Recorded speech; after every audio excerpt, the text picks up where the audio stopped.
Wish granted para sa Bloom. Finally, magko-concert na ang nation's girl group na BINI sa The Big Dome Smart Araneta Coliseum. Yan at iba pa sa report na to.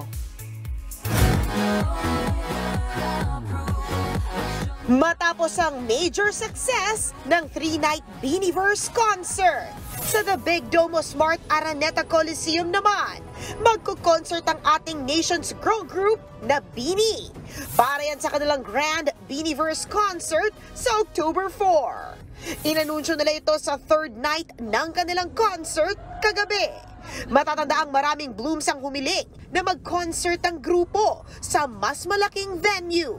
Kaya naman, ito na ang pagkakataon yung mapanood ulit ang BINI. Abangan natin ang detalye kung kailan ang ticket selling, kaya stay tuned. Uy! Uy! Uy! Fire!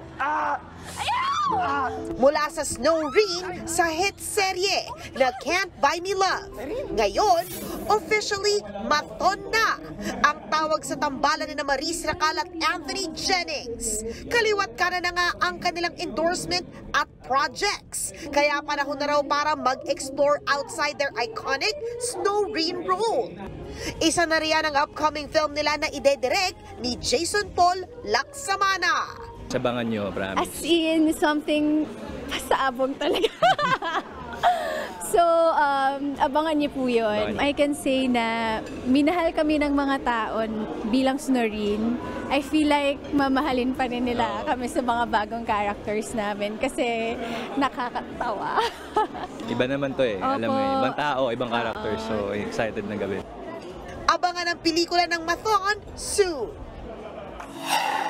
Nagpaka-bride naman si Andrea Brillantes sa I Saw You in Manila fan meet ng Korean superstar na si Kim Soo-yoon.